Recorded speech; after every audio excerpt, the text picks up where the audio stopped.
Olá, internautas. Eu estou aqui com a professora Luzia Nascimento.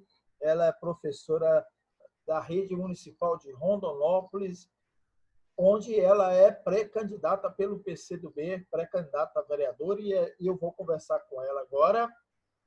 Ela já está aqui do meu lado. A Luzia Nascimento, ela é presidenta licenciada da Unegro Pantanal de Rondonópolis, que é a União de Negras e Negros pela Igualdade. Ela também já foi conselheira estadual, conselheira municipal da Igualdade Racial, conselheira dos Direitos da Mulher em Rondonópolis. Enfim, ela tem um grande currículo aí de luta, de atuação na questão étnico-racial, na questão da educação e na luta da mulher. Como vai você, Luzia Nascimento? Faz tempo que a gente não se vê, não se fala. Tudo bem? Boa tarde, João. Tudo bem? Tudo jóia. Melhor agora aqui conversando com você, com os teus internautas. Aí as coisas ficam ainda melhor. Maravilha. Luzia, a gente vai conversar, né? Eu estou fazendo essa série de entrevistas com negras e negros na política, né? Os pré-candidatos e as pré-candidatas a vereador. E eu quero começar com você, a gente falando da questão, justamente da questão étnico-racial, né? A gente vive aí, sobretudo, neste momento político do nosso país, em que se acirra, né, esse retrocesso civilizatório, e dentro desse retrocesso civilizatório, a questão étnico-racial está muito forte, né? O racismo estrutural cresce assustadoramente. Eu queria que você fizesse uma análise a partir daí. Então, o racismo estrutural e o institucional, né? Porque eu costumo dizer assim, estão nos matando com uma violência absurda, né?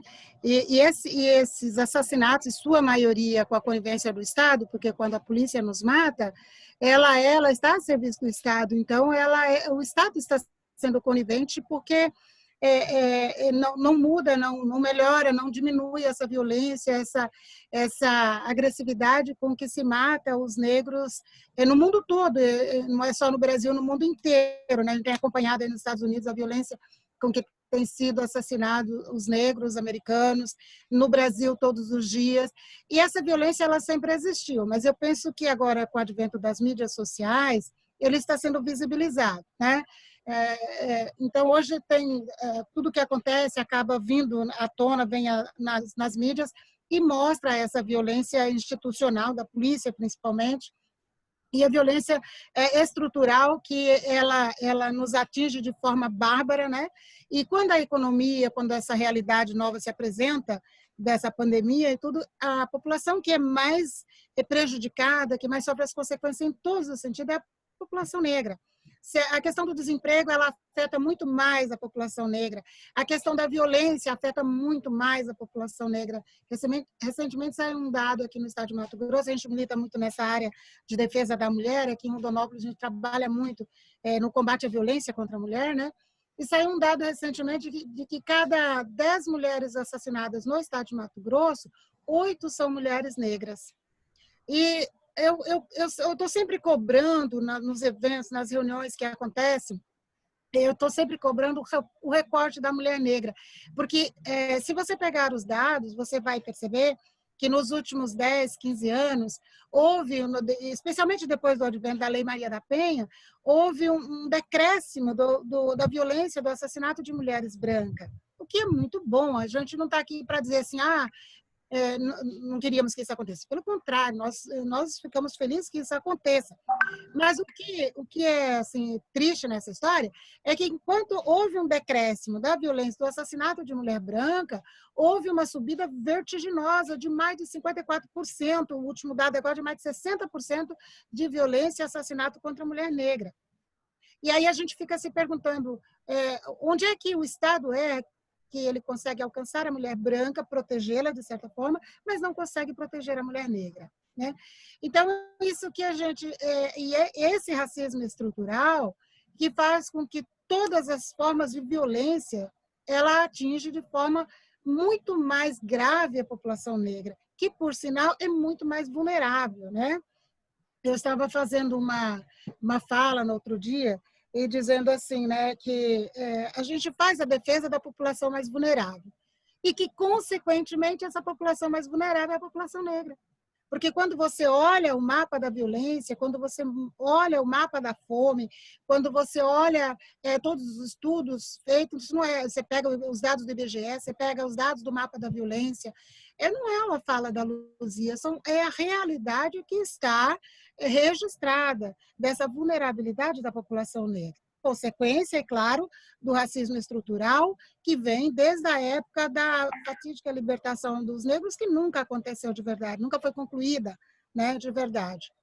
Então, essa uma realidade que a gente tem lutado muito. Eu costumo, assim, né, parafraseando os versículos bíblicos, eu costumo dizer assim, a messe é grande, os operários são poucos. Não tem muitas pessoas disponibilizadas para trabalhar. E não é porque as pessoas não querem ou porque elas não têm competência. É porque falta tempo. E nesse último governo agora, com a precarização do trabalho, as pessoas estão trabalhando dia e noite, né? Elas estão trabalhando assim 24, 18, 15 horas por dia. E isso eu acredito que seja uma coisa assim proporcional, uma coisa assim propositada mesmo, né? Porque à medida em que você desaglomera a população, não permite que ela trabalhe junto, à medida em que você precariza o trabalho, você impede a organização, você precariza os sindicatos, como aconteceu nesse governo agora, e você tira do trabalhador a possibilidade da organização, a possibilidade de luta contra esse tipo de violência que a gente sofre, né? E então, assim, não há muitas pessoas com disponibilidade de tempo para fazer essa luta, para ir para esses embates. A gente acaba assumindo várias coisas ao mesmo tempo. Então, hoje, por exemplo, eu estou presidente licenciada da Unegro Pantanal Rondonópolis. Quando terminar o processo eleitoral, eu retorno, né? A gente faz parte do Conselho dos Direitos da Mulher, porque é preciso que haja uma representatividade, é preciso que haja alguém que defenda essa mulher negra que está sendo assassinada, que está sendo violentada em todas as formas, violência sexual, violência psicológica, violência física, né? Então, a gente está ali no Conselho dos Direitos da Mulher fazendo esse trabalho. Aí a gente acaba indo também para o Conselho da Igualdade Racial, porque essa é uma luta que não para nunca, né? Você tem que estar o tempo todo em defesa da população, em defesa dos negros, mostrando para a sociedade, mostrando para o poder público a importância das políticas afirmativas, as lutas contra o racismo estrutural e institucional. E aí acabei também assumindo a responsabilidade no Conselho da Penitenciária, porque eu costumo dizer assim, tirou a gente das grades, das senzalas, para colocar nas grades da cadeia, né? Tudo pronto para colocar nas grades, né? Exatamente. Então, você vai nos presídios, a grande maioria da população que está lá dentro é a população negra. Ah, mas por que são mais violentos? Porque são assassinos? Não, não é. Ali você vê jovens, pessoas e mulheres nos presídios femininos, que é bárbaro a razão pela qual aquela pessoa está lá há 3 anos, 2 anos, 1 ano, 6 meses, por coisa assim tão insignificante, né? Aí, quando você vê uma juíza colocar nos autos do processo que condena uma pessoa branca de olhos azuis, mas diz assim, condenando com aquele pesar, né, dizendo nos autos do processo que está condenando, mesmo sabendo que aquela pessoa não tinha característica de assassino, porque ele era branco de olhos azuis. Aí você imagina quando essa juíza pega um negro que pegou um picolé ali na rua, ou que tirou a casca de uma árvore, né? Ela vai lá e condena ele a 5 anos, 6 anos de prisão, e aí a gente sabe que essa condenação não está relacionada com o crime que ele cometeu, mas está relacionada com a cor da pele dessa pessoa, né? E aí a gente faz esse trabalho também na penitenciária, de defesa das populações, de pedir revisão da pena dessas pessoas, de ouvi-las, de encaminhar o caso para advogados, né? Porque tem pessoas que estão encarceradas, tem negros encarcerados há 2 anos que você fica estarrecido com a razão pela qual ele está esquecido, apodrecendo naquela cadeia. É muito assustador. E é isso, a gente fica aí nesses... É assustador, é desumano, né? É Humano. cruel, É tudo que Tudo a gente isso. quer pensar. Mas, Luzia, eu queria avançar com você um pouquinho na questão da educação. Eu acho que você já deu uma pincelada aí sobre esse racismo, já falou um pouco da mulher, mas nós vamos voltar a falar da questão da mulher. Mas eu queria falar com você da educação. Você, como professora, como militante do movimento negro, enfim, como é que está em Rondonópolis a aplicação, né, da Lei 10.639? Como é que a administração atual, anteriores, enfim, como que na relação dentro das escolas, né? Porque a gente sabe que em muitos casos não, praticamente em todos os casos, você não tem uma iniciativa institucional para a aplicação da Lei 10.639 e quando ela acontece, acontece por iniciativa dos profissionais dentro das escolas, dos professores, da direção das escolas. Me diga como está a questão da 10.639 em Rondonópolis. Você tem razão. Quando acontece, acontece pontual, né? Mas em Rondonópolis, João, por incrível que pareça, nós conseguimos ter um avanço bacana nessa relação, nessa situação. Como é que isso aconteceu aqui? Primeiro, a gente criou o Conselho da Igualdade Racial, o Conselho Municipal. Isso foi muito importante, a criação do Conselho Municipal, que, na verdade, ele já havia um projeto de um vereador há muitos anos que estava lá aguardando, aí eu cheguei e assumi esse dali, fui atrás dos vereadores, votamos o projeto.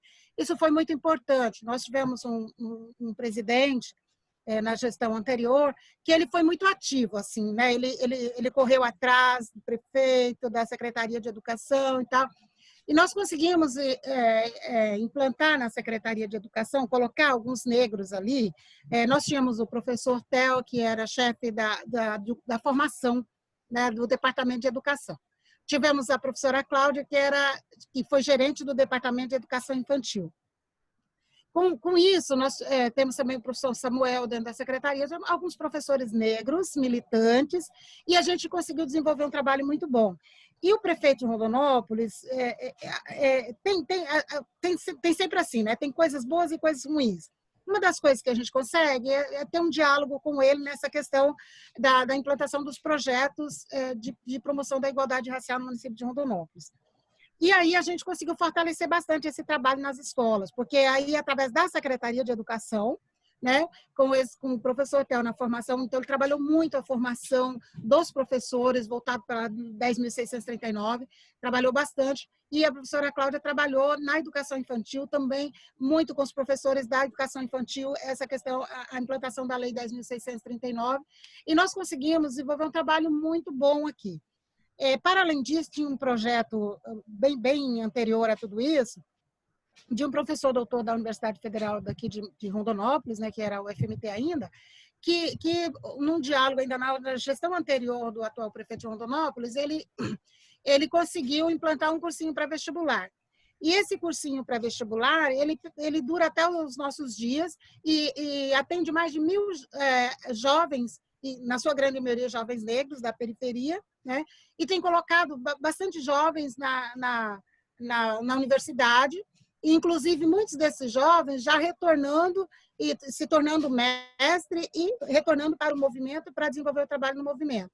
Então, em Rondonópolis, a questão da educação não está da forma que a gente gostaria. A gente queria estar muito mais à frente, gostaríamos de estar muito mais avançado nessa questão. Mas diminuiu muito essa coisa de ser um trabalho pontual, sabe? Lá no mês de novembro, pelo professor e tal. Não.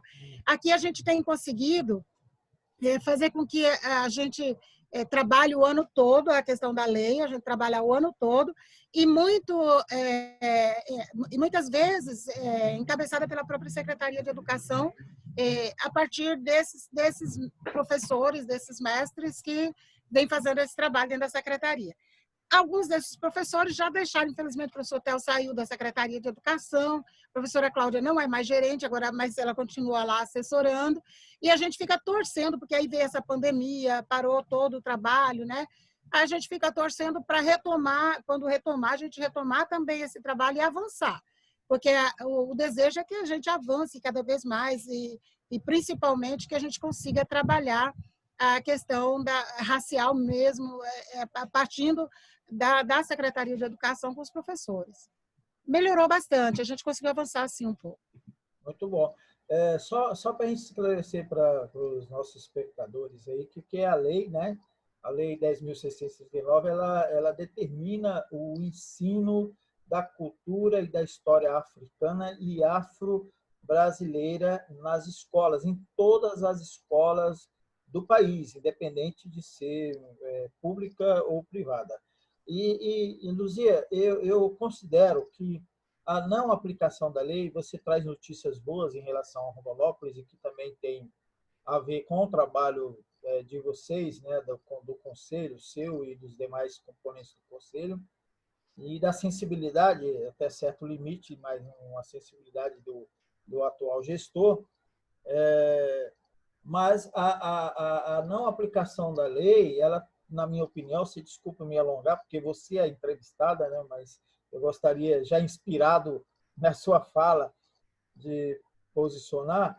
Na minha opinião, a não aplicação da lei, ela tem duas situações ruins. A primeira é porque você não aplicar a lei é você deixar de mostrar que os negros africanos e os negros escravizados no Brasil, eles não eram só escravos, né? Eles não eram só escravizados, né? Eles eram seres humanos que tinham cultura, que tinham história, que tinham desenvolvimento tecnológico e que foram submetidos pela força, pelo ferro, pela tortura, pela morte, à situação degradante que foram.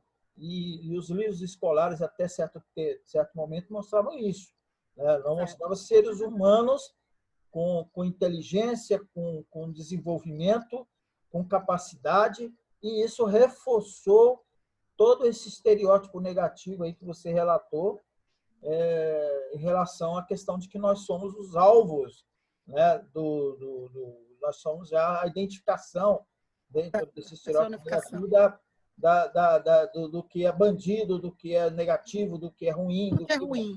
Né? Então, esse é um ponto. O outro ponto em relação à não aplicação da lei é porque a própria não aplicação da lei, ela já é uma demonstração do racismo estrutural, porque não só o caso de João Lopes, mas no Brasil inteiro, não existe, na esmagadora maioria, a preocupação do poder público em fazer isso. E até dentro das próprias escolas, quando você tem iniciativas de alguns setores, até dentro da própria escola. Só para finalizar, Luzia, eu tinha entrevistado outras pessoas anteriormente, outras professoras, e uma das professoras me relatou que a direção da escola, não sei se era a direção da escola, se era a própria Secretaria Municipal, determinou que o que se perdeu no dia 20 de novembro, porque era feriado, tinha que repor. Então, assim, você vê como é que... Essas coisas. Uhum. A que ponto a gente chega, né? Você vê o ponto que assim, Mas aqui... eu queria avançar com você na questão da mulher negra, da mulher em geral, né? E passando pela questão política. Rondonópolis tem alguma representatividade feminina na sua Câmara Municipal? Deixa eu só fazer uma volta, voltando lá atrás, eu já te respondo isso, mas deixa eu te falar. E quando eu falo que a gente avançou um pouco na questão da escola municipal, que a escola privada em Rondonópolis ainda há uma resistência muito grande em trabalhar a Lei 10.639. Eu me lembro que a gente, com o Conselho, tentou fazer um trabalho nas escolas privadas em Rondonópolis, nós não conseguimos, e precisamos fortalecer o Conselho para fazer esse trabalho, essa obrigatoriedade. Mas voltando aqui na questão, não, Rondonópolis há 2 mandatos que não tem uma mulher, nem branca, nem negra. Só aproveitar seu gancho, desculpa, porque eu também estava fazendo um outro debate, e aí a gente entrou nessa história das escolas particulares, né? Aí teve um companheiro que falou assim, mas para que botar a lei 10.069 para ser aplicada em algumas escolas particulares que só tem branco? Falei, mas é justamente onde só tem branco. A lei 10.600, ela não é para nós, é para os brancos. Nós já sabemos. Exatamente, que não sabem, né? Que tem aquela visão preconceituosa de que tudo relacionado a negro, a África, né? Os afro-brasileiros é negativo, né? Então, é isso. Vai, continua então, por favor. Desculpa interrompê-la, você estava falando Sem contar que tiram os nossos méritos, né? Assim, as coisas, a medicina, por exemplo, ela é originária da África, dos negros, tudo, mas fala isso, né, para a sociedade, não, ela é dos brancos, né?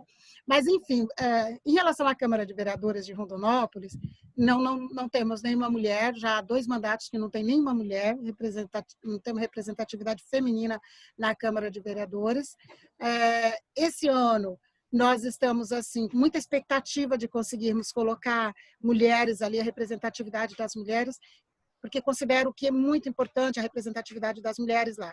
Recentemente estava conversando com uma senadora e ela me falando assim das dificuldades que é da aprovação de determinadas pautas femininas no Congresso Nacional, na Assembleia, na Câmara dos Deputados, né? As dificuldades que são. Porque muitas coisas que para nós é muito importante, para nós mulheres é muito importante, para os homens eles não têm o mesmo olhar que as mulheres. Vamos pegar, por exemplo, um caso, as creches. A creche para a mulher ela é fundamental, porque a nossa saída para o mercado de trabalho, para as lutas sociais, tudo que a gente vai fazer, ela está muito condicionada a onde e com quem deixo meus filhos. Como é que meu filho está sendo cuidado para eu ter a tranquilidade para sair para trabalhar ou para as lutas sociais. Quem é que vai fazer isso para nós no nosso tempo, na contemporaneidade? São as creches. Então, para nós, as creches, ela é muito importante. Para os homens, ela não tem essa mesma importância, esse mesmo significado, né? Eu estava olhando no outro dia uma imagem que eu achei muito bacana, né? Um grupo de mulheres discutindo política, numa roda de conversa, discutindo política, porque assim, existe um dizer, João, que mulher não gosta de política. E eu gosto muito de desmistificar isso. Eu acho que mulher gosta muito de política. Eu, por exemplo, amo a política. A gente gosta muito. A questão é, eu tenho condições reais de ir para a disputa. Muitas vezes nós ficamos nos bastidores porque a gente não tem as condições reais para ir para a disputa. E aí eu estava vendo essa roda de conversa em que as mulheres estavam ali discutindo política, uma com um bebê aqui no peito, a outra com o menino sentado aqui do lado, e olhando aquelas imagens, pensando, essa é uma imagem que a gente nunca vai ver com os homens, ou nunca há muito tempo, né? Não vou dizer assim não, mas que a gente não vê entre os homens. Eles vão para a política, eles vão para os debates políticos, eles vão sozinhos lá, tranquilo, de boa, fica até tarde da noite e tal. E a gente está ali discutindo, às vezes com o menino aqui no peito, ou então o menino aqui do lado, e pensando, ou então se a criança não tiver garreta, senão está na hora da babá ir embora, preciso correr, preciso acudir meu filho, que a babá está, então o babá fica um pouquinho mais, porque ainda tem, né? Então, tem todas essas particularidades que elas são das mulheres. Então, para nós, a creche, a escola, tem muitas pautas que elas são muito significativas para as mulheres. E que eu tenho certeza que se as mulheres estivessem representadas lá, nesses espaços de poder, na Câmara de Vereadores, nas prefeituras, nas assembleias, essas pautas elas estariam bem mais avançadas, porque nós sabemos o significado e a importância delas, né? Então, em Rondonópolis, eu estava comentando, a gente tem uma perspectiva boa de conseguirmos colocar mulheres na Câmara de Vereadores, e aí eu digo assim, eu quero muito ter mulheres na Câmara de Vereadores, e quero ter mulheres negras, porque as mulheres negras também têm as pautas, sabe, o gênero nos une, a classe nos divide, né? Porque, para além das pautas femininas, nós temos as pautas femininas negras, as pautas de mulheres negras, entendeu? Então, porque a realidade da mulher negra é diferente da realidade da mulher branca. É diferente, porque hoje, quando você pega os gráficos do salarial, a mulher negra é aquela que está na base. A renda dessa mulher ela está menor do que a renda. Primeiro vem os homens brancos, depois as mulheres brancas, depois os homens negros, e lá na base é a mulher negra. E quando você pega a quantidade de mulheres, a rima de família, os dados nos mostram que a grande maioria, ou graficamente, são a grande maioria das mulheres que estão assumindo seus filhos, que é a rima de família, que são mulheres negras, que estão nas periferias das cidades. E essas mulheres, elas têm uma qualificação incrível, elas têm uma capacidade incrível, assim, porque eu falo sempre assim, João, a mulher negra, ela é forjada na luta, no sofrimento, e por isso ela é muito acolhedora. Então, ela acolhe. Muitas vezes, ela não está só com seus filhos, ela está com o sobrinho que perdeu a mãe, ela está com o filho da vizinha que aconteceu alguma coisa. Então, ela agrega essas crianças em casa e fica trabalhando para sobreviver, para sustentar essa família com uma renda ínfima, né? E as mulheres negras, elas estão estudando mais, elas estão assim, mas isso não tem refletido na renda delas. Né? Então, tem um outro dado, Luzia, desculpe interromper você, em relação a essa questão de que a pauta, né, eu acho que a pauta das mulheres em geral, independente de qualquer etnia, né, de qualquer raça, ela se conflui, há uma confluência, mas a pauta da mulher negra, como você bem destaca, você pega, por exemplo, a violência obstetra, né?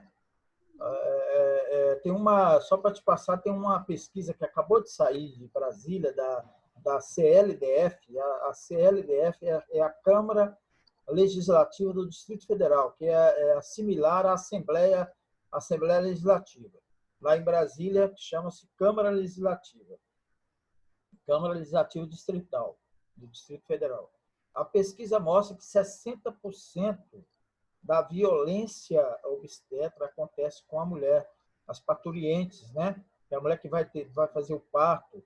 Então, começa desde aquele momento em que ela está ali sentindo dor e o médico chega e escolhe a branca porque ele supõe que a negra pode sentir mais dor, mesmo que ela tenha chegado primeiro no atendimento, né?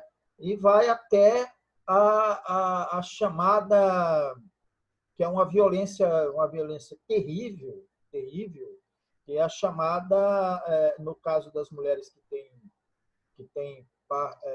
que ter no parto tem o chamado pico, né? Que médicos consultam os homens para torná-las novamente virgens. Isso é uma coisa terrível, quase ninguém fala sobre isso, né? Que é você fazer um tipo de costura que ela possa ter, né, se tornar menos flácida na opinião dos maridos e dos médicos, que é uma violência terrível, né? Esse tipo de violência acontece também com as mulheres brancas, mas com as mulheres negras, a violência em geral, obstetra, ela é uma coisa terrível e passa ao largo da discussão. Da discussão. Né? Fica na invisibilidade. Uhum. João, só para elucidar isso que você está falando, tem em Minas Gerais, isso quem nos trouxe essa informação foi até o ex-secretário da Igualdade Racial, ainda no governo Temer. Eu convidei para vir aqui em Rondonópolis, um evento, um seminário da Unesco, e ele estava falando desses dados. Que em Minas Gerais, para a gente ter uma noção da violência, e a gente fala dessas coisas, muitas pessoas não acreditam, eles acham que isso é invenção, e não é uma realidade. Existe essa coisa de que a mulher negra ela é mais resistente à dor, portanto, ela tem que suportar uma mulher negra. Se ela chora durante o parto, joga na cara dela que na hora que ela estava fazendo filho, ela não achou bom, não achou ruim, por que está gritando agora? São aquelas violências psicológicas, além dela estar sofrendo as dores, ela ainda sofre violência psicológica, ela sofre tudo isso de ser deixada por último, para ter o bebê, muitas vezes perde o bebê porque passa da hora de nascer. Todas essas formas de violência a mulher negra sofre. Mas em Minas estava acontecendo casos assim de mortalidade de mulheres negras por câncer de mama, uma quantidade muito grande, muito mais. Para você ter uma ideia possivelmente da quantidade de mulheres negras que morreram, e que eu falo assim, foram assassinadas, que chamou a atenção, a ponto de fazerem uma pesquisa para tentar entender por que é que morriam tantas mulheres negras de câncer de mama, diferente das mulheres brancas que conseguiam morrer menos. Se havia um gene, alguma coisa que era diferente na mulher negra. Qual foi a surpresa da descoberta? É que uma mulher branca, quando descobriu um câncer de mama, o tratamento começava entre 30 e 60 dias. Uma mulher negra, quando descobria-se o câncer de mama, o tratamento dela demorava entre 5 a 6 meses para começar o tratamento. Isso nós estamos falando do SUS, tratamento ali que deveria ser igual para todo mundo. Então, quando o tratamento da mulher negra começava, ela já não tinha mais chance. Ela foi condenada à morte pela cor da pele. Enquanto que entre 30 e 60 dias começava o tratamento da mulher branca, começava já no início, ela tinha muito mais chance, porque um mês pode fazer uma grande diferença de vida e morte em relação a um câncer de mama, né? E a descoberta foi essa, de que a mulher negra, ela levava entre 5 e 6 meses para começar um tratamento, enquanto a mulher branca começava entre 1 e 2 meses. E essa é a realidade da mulher negra, né? E nós estamos falando aqui da violência obstétrica. Para além disso, todas as outras formas de violência. A própria violência, a violência doméstica, que você já também mencionou. Já falamos dela aqui, essa violência doméstica, que a gente tenta tá fazendo esse recorte, o assassinato de mulheres negras, que é muito alto. Aí você tem a questão da justiça também, o aborto. Quando se pune uma mulher por aborto, é a mulher negra. E nem sempre se procura saber as razões do aborto que ela teve. Muitas vezes foi um aborto espontâneo, mas ela é condenada, porque é acusada de ter feito um aborto e condenada.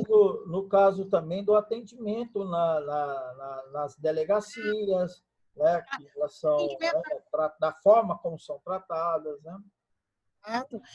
E a própria estrutura, ela já é excludente, né? Uma mulher negra, quando ela chega numa delegacia, num fórum, ela já chega destruída, porque ela sabe como ela será tratada lá, né? Então, ela chega com muito medo, muito intimidada, e aí não tem outro. O tratamento é quando você vê a advogada sendo presa dentro do fórum, porque é uma advogada negra sendo presa dentro de um fórum, o que esperar? Enquanto uma trabalhadora doméstica, enquanto uma professora, o que esperar num fórum, né? Uma mulher negra? É muito complicado. O racismo estrutural, ele realmente destrói a autoestima, destrói a população negra de um modo geral. Mas as mulheres negras são muito afetadas por tudo isso. Com certeza. Ô, Luzia, olha, eu só quero agradecer muito a sua entrevista. Olha, sensacional, adorei conversar com você, como sempre. Então, eu gostaria de deixar você aí para as suas considerações finais. Então, nas minhas considerações finais, eu gostaria primeiro de te agradecer a oportunidade de estar aqui, porque pautar essas questões da população negra, da mulher negra, da juventude negra, que a gente ainda nem chegou na juventude, não deu tempo. Eu acho, João, pode falar, por favor, vamos falar da juventude. A juventude negra é algo que me preocupa muito.